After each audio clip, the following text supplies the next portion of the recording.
দেখুন এই একই চত্বরে কীভাবে জলাভূমিটাকে এরকমভাবে মেট্রোর দাবি করছে, এরা মেট্রোর সিমেন্টের ঘোলা জল দিয়ে কীরকমভাবে বুঝিয়ে দেওয়া হচ্ছে এই জায়গাটাকে।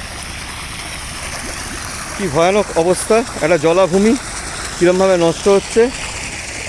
পাখিরা এইখানে প্রজনন করে, এটি জাকানা পন্ড নামে বেশি পরিচিত এই অঞ্চলে।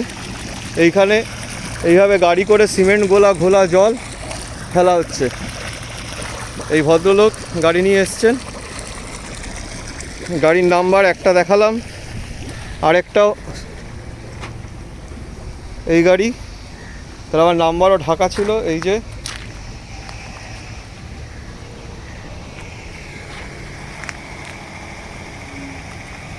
WBHDC Kalyani expressway on duty লেখা। এরমভাবে সাংঘাতিকভাবে চলছে, পরিবেশ দূষণ চলছে এবং 12টা বাজিয়ে দিচ্ছে পুরো পুকুরটা।